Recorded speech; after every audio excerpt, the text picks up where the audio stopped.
everybody, Caleb here. Today I got this Yamaha FG-340. This is from 1980. It needs just a little bit of work, so I'm going to go ahead and set it down and we're going to get started on it. So I'm checking the action before I take these strings off of here. And I've got about 125 on the low E and about 100 on the high E, so those can afford to come down quite a bit. These strings are kind of old and crusty anyway, so I'm going to go ahead and replace them. So we'll take those off of here. Alright, so I've got all the pins in here now, and I put them in the same way they came out, so that they'll go back in the same way. Sometimes it helps, sometimes it doesn't. So I'll set this aside for now.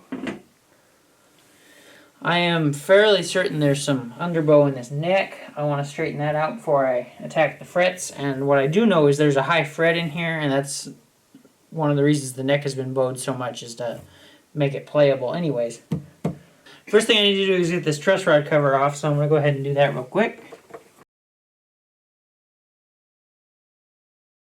And now we'll check the neck straightness. And luckily I've got a fancy straight edge, not straight edge to do that with.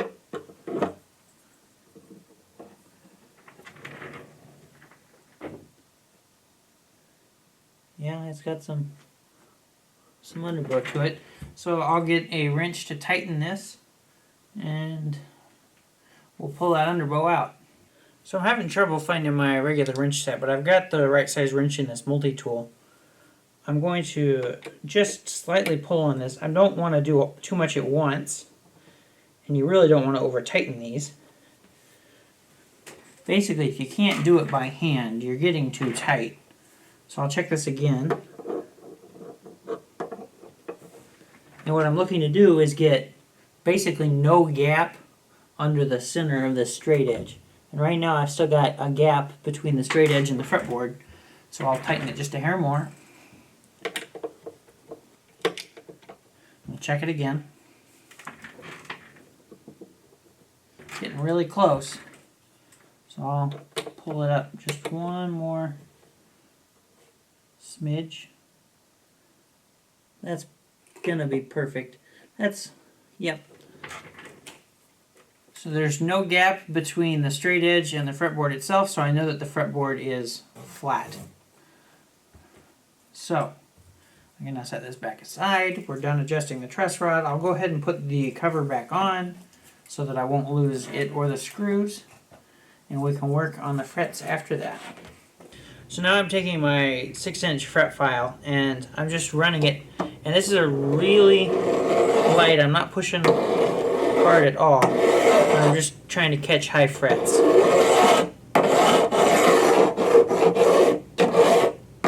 I can feel there's something high here, and you can feel it if you're trying to. If you were trying to just push through these, you could really easily, but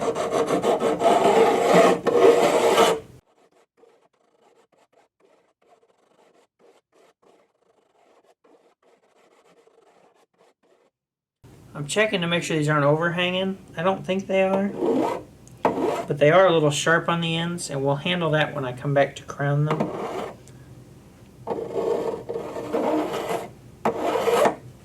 So I think we're actually done with this. I didn't take a whole lot off of anything, really. I was really just lightly making sure everything was level, and I can definitely see I hit a good spot here. I am going to take the crowning file now and go through and crown them all, and it will help me knock those corners down.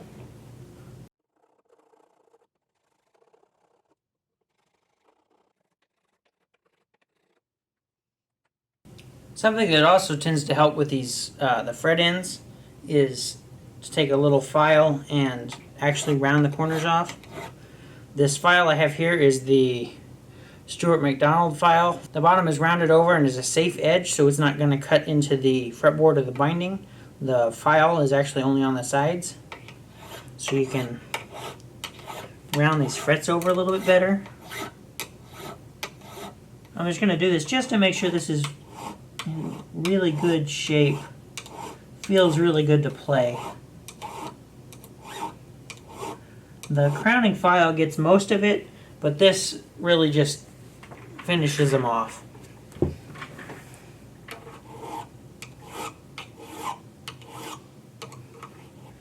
So I've rounded all the corners on these frets. Now what I'm going to do is start to polish them.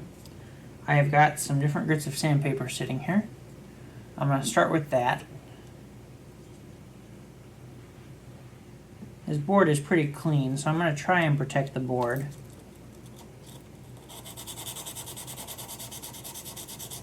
I'm starting with 400. I'm going to do 400, 600, 1200 to get going, and then I'll go a little bit more to get them a really high polish.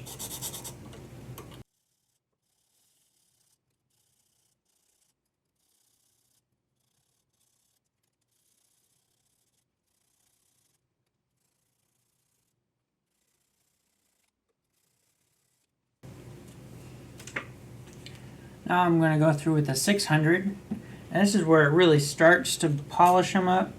The 400 works out all those old file marks and that sort of thing. The 600 is where it starts to polish them.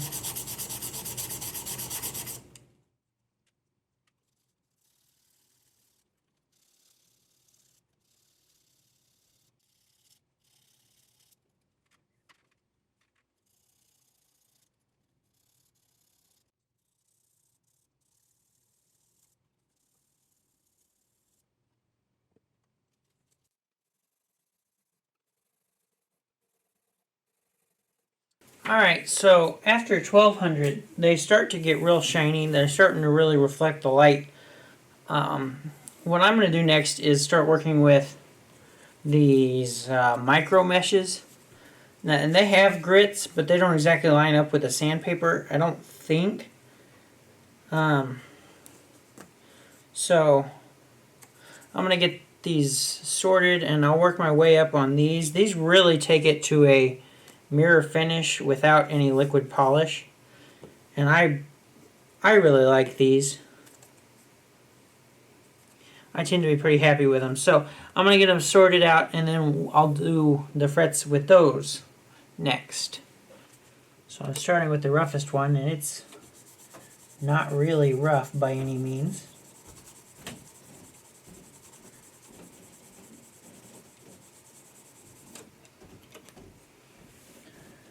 Now already they're looking very fine. Probably better than some places put out already. And this is just where I'm getting started with these. I'll go ahead and let you see that up close. Those first three are already done, and they carry the light pretty well. I'll keep working my way down.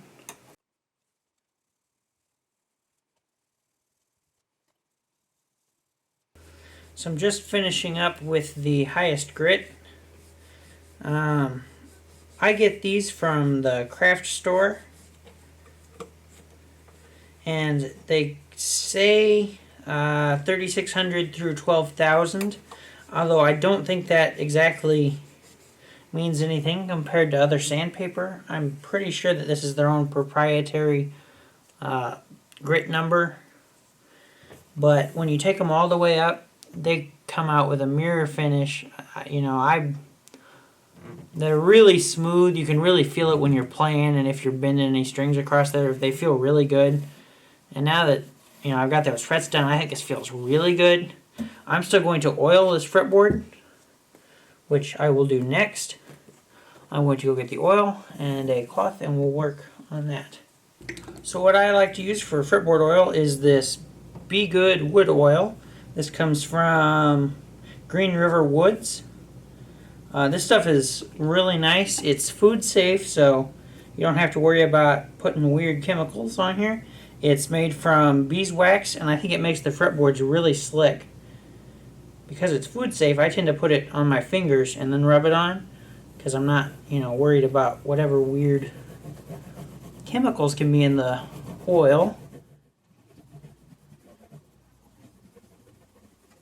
and I tend to be a touch less wasteful when I can just put it on my fingers and rub it on. So I rub that in there. Done with that.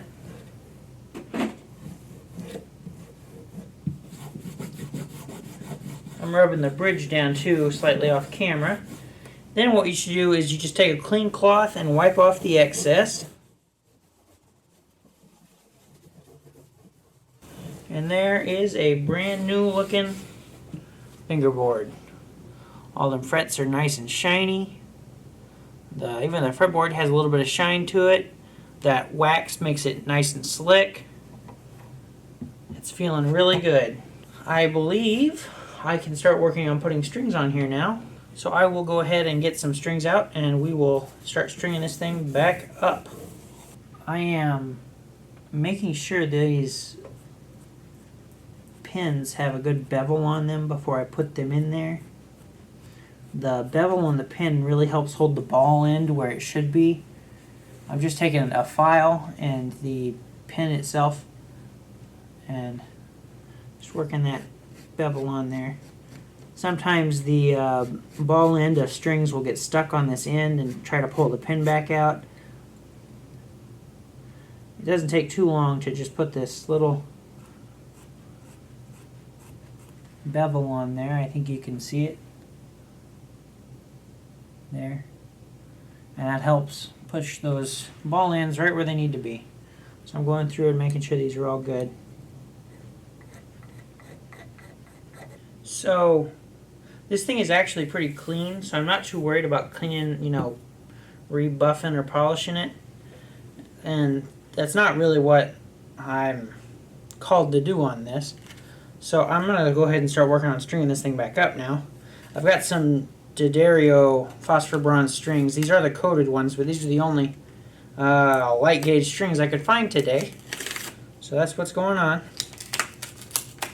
Not exactly my first choice, but I'll take them. Because I don't really know what strings were on this before, I'm not taking any height off the saddle before I restring it. If I knew that I was restringing it exactly with the same gauges that I would take it off, then maybe I could have taken a little height off that saddle first.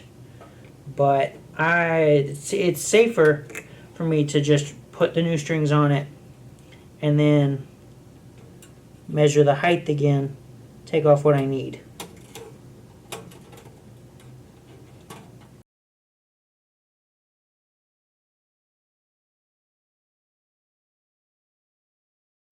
So the thing that's become immediately evident to me is the nut is way too high. There's a ton of space underneath those strings. I'm going to have to tune this up to pitch first, and then I can start working on taking that nut down. So I will get this tuned up and then bring you back when I start working on filing those slots a little deeper. Alright, so I got this up to pitch, and I've got a really thin pick out. It's measuring about 17 thousandths, so it should be fitting snugly in here, and there's enough room in there that the string doesn't even hit the pick. So I'm going to start working these strings down, and it's best to do it one by one so you're not messing with the tension. So I'll lower the pitch of the E string, take it out of the nut, take my file, and this is a gauged file from StewMac, and I'll just start working that down a little bit at a time.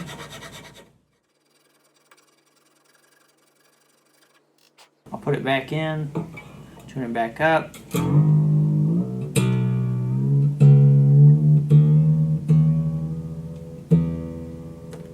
then put that pick back in there and try again.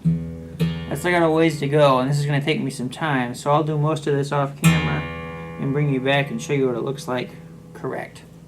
So I've gone through and done all the strings, and now you can see it holds that pick actually almost snug. It's not really tight or anything. You can put it in there pretty easily, but it holds it in there. So that means that all those strings are close enough to the first fret now, and I think that lowered it quite a bit. The question will be now, what's the action like at the 12th fret? We will check that right now. I'll get gauge out. It's about 110 on the low E. It's only about 80 on the high E, so the high E is almost perfect. It's the low E is just a hair tall. I'm going to check one more time just to be sure. Yeah, so I'm going to take the saddle down on the bass side about 30 thousandths or so. If I take the saddle down 30 thousandths, that'll lower it 15 here. So whatever you want to take off at the 12, you take off double at the saddle. So I'll have to loosen these strings up, take the saddle out, and I'll show you marking that up to sand a little bit off of it. So I've got the saddle out of the saddle slot, and I'm only going to take any off the bass side, so I'll mark that with my Sharpie.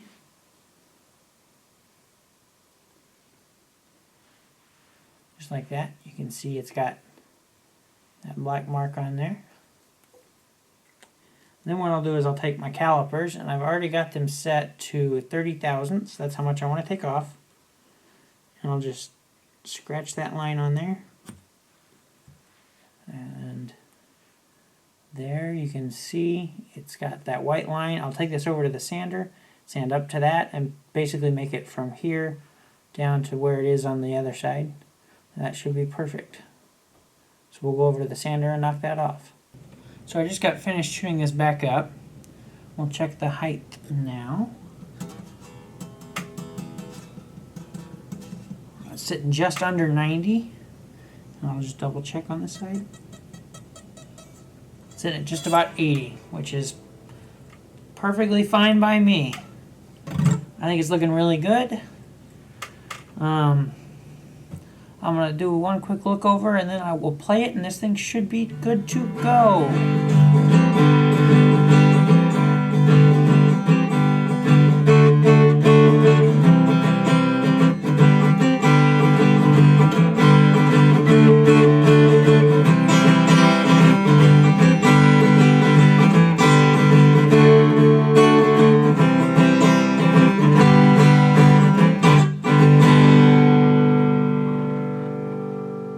Well, there we go, this old Yamaha. It's a really cool guitar. It's got a little bit of a bigger neck on it, which is not uncomfortable, it's just a little different.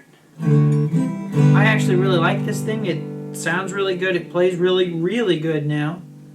And I think it looks real good. You can see it's nice and shiny. It's picking up all the lights in here. But it's playing really good now, so I think this thing should be good to go.